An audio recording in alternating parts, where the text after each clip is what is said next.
15 दिन के अंदर सरकार चेंज कर सकते हैं, तो यहाँ पे हम 25 करोड़, हम चाहे तो 5 दिन 6 दिन के अंदर सरकार यहाँ पे हम भी चेंज करने का दम रखते हैं। नेपाल की तरह हाँ, कर देंगे हम भाई जो अगर बात हमारे मोहम्मद का और हमारे दिन इस्लाम पे आएगा, कर देंगे। हाँ कर देंगे हम। पर्व और त्योहारों के दौरान आपने देखा होगा कि जब भी पर्व और त्योहार आते थे उत्पात शुरू हो जाती थी। अब उत्पातियों और उपद्रवियों को पता लगेगा कि 7 पीढ़ियां याद आएंगी उनको।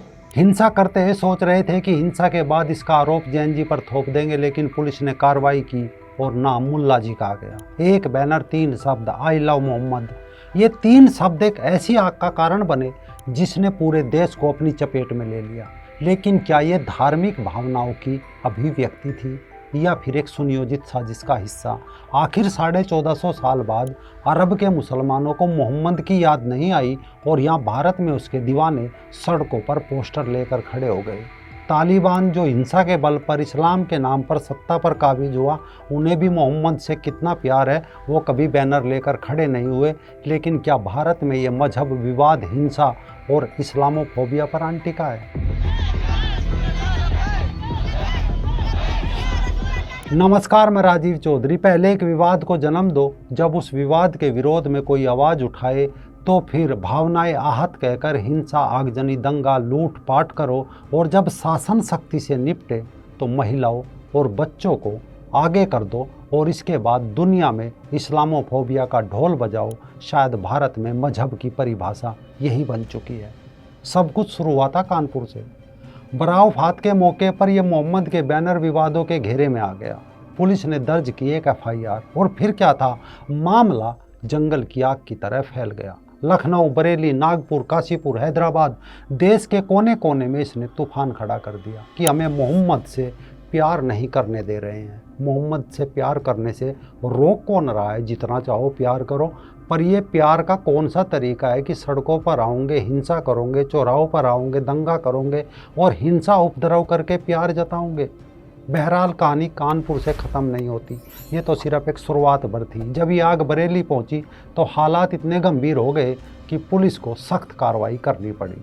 मुख्यमंत्री योगी जी ने भी अधिकारियों से सीधी मीटिंग की, आदेश दिया हिंसा का जैसे भी समाधान हो ऐसे किया जाए। मुख्यमंत्री जी यही नहीं रुके, बल्कि उन्होंने ये भी कहा कि बरेली में मौलाना भूल गया कि शासन किसका है।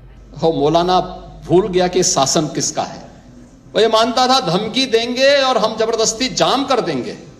हमने कहा जाम नहीं होगा, कर्फ्यू भी नहीं लगेगा, लेकिन कर्फ्यू का सबक तुम्हें ऐसा सिखा देंगे कि तुम्हारी आने वाली पीढ़ी दंगा करना भूल जाएगी। कार्रवाई का आदेश हुआ। पुलिस ने एक साथ करीब दर्जन भर आरोपियों को दबोच लिया। इस पूरे मामले में अब तक बड़ी संख्या में लोग गिरफ्तार किए जा चुके हैं, जिसमें मुख्य आरोपी तौकीर रजा भी शामिल है। गिरफ्तारी के बाद आरोपी हाथ जोड़कर माफ़ी मांगते दिखे, लेकिन क्या ये माफ़ी सच्चे दिल से थी या फिर मजबूरी में थी, ये सवाल अभी बना हुआ है। अब आप सोच रहे होंगे कि कहानी पूरी हो गई, किस्सा पूरा होगा, लेकिन तौकीर रजा का सहयोगी नदीम खान अभी भी फरार है। पुलिस उसे ढूंढने में जुटी हुई है। उसके मकान पर ताला लटका हुआ है। क्या ये ताला सिर्फ मकान का है या फिर इस पूरे मामले के कई राज अभी भी इसमें बंद पड़े हैं? कानपुर से शुरू हुआ था विरोध, धीरे धीरे पूरे यूपी और फिर देश के अन्य राज्यों में फैल गया। आई लव यू मोहम्मद को लेकर हुए विरोध में उन्नाव में जुलूस के बाद पुलिस ने 5 लोगों को गिरफ्तार किया। वहीं महाराजगंज और कौशाम्बी में भी कई मुकदमे दर्ज किए गए। लेकिन बरेली में अचानक भड़की हिंसा किसी सामान्य वजह से नहीं हुई, बल्कि एक सोची समझी साजिश का नतीजा था। पुलिस जांच में खुलासा हुआ कि इत्तेहाद-ए-मिल्लत काउंसिल IMC के पूर्व जिला अध्यक्ष नदीम खान ने इस पूरे घटनाक्रम को रचा। नदीम ने 55 चुनिंदा लोगों को व्हाट्सएप कॉल की और इन्हीं के जरिए 1600 लोगों की भीड़ इकट्ठा की। नदीम अभी फरार बताया जा रहा है, लेकिन उसके सगे संबंधियों के होटल्स को पुलिस ने सीज कर दिया है।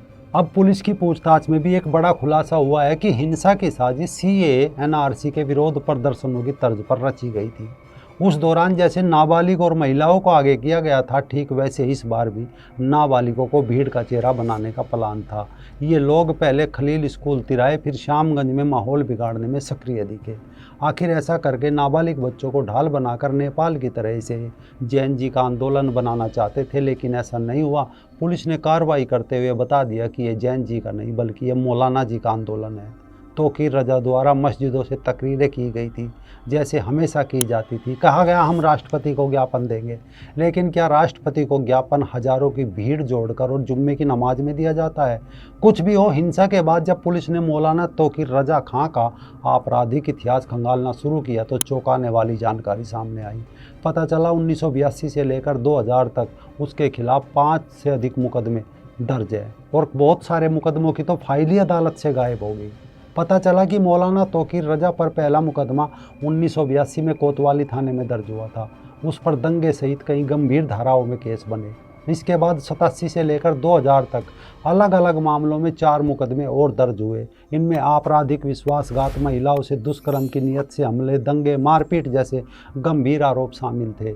लेकिन सबसे बड़ा सवाल यह है कि आखिर अदालत से इतनी अहम पत्रावलियाँ, फाइलें गायब कैसे हो गई? पुलिस और प्रशासन की संयुक्त जांच से ये राज खुल सकता है। विशेषज्ञ मानते हैं कि फाइलों का गायब होना किसी प्रभाव या दबाव का नतीजा हो सकता है। इतना ही नहीं, वर्ष 2019 में भी मौलाना तौकीर रजा पर कोतवाली थाने में मुकदमा दर्ज किया गया था। आरोप था कि उन्होंने लोक सेवक का आदेश नहीं माना और आपराधिक धमकी दी। लेकिन 6 साल बीत जाने के बावजूद इस केस की विवेचना अभी तक पूरी नहीं हो सकी। अब वो 2000 के दंगों में भी आरोपित हो चुका है। इसके बाद भी पूर्व की सरकारों में वो जेल जाने से बचता रहा। इस बात से हर बार मौलाना की हिम्मत बढ़ती रही और पुलिस प्रशासन पर वो दबाव बनाता गया। इस बार योगी जी की सरकार में मौलाना ने जब फिर से उपद्रव करा तो महंगा पड़ गया। उपद्रव की रात ही पुलिस ने मौलाना को खींच कर लाई और जेल में डाल दिया। सवाल ये है, क्या आई लव यू मोहम्मद जैसे शब्द अब सिर्फ प्यार जिताने का जरिया है या फिर विवाद और हिंसा की एक नई परिभाषा बनाने का? ये सिलसिला थम गया या आगे बढ़ेगा? आखिर क्यों अचानक याद आया कि मोहम्मद से प्यार करना है और उस प्यार के नाम पर उन्हें दंगा फसाद करना है?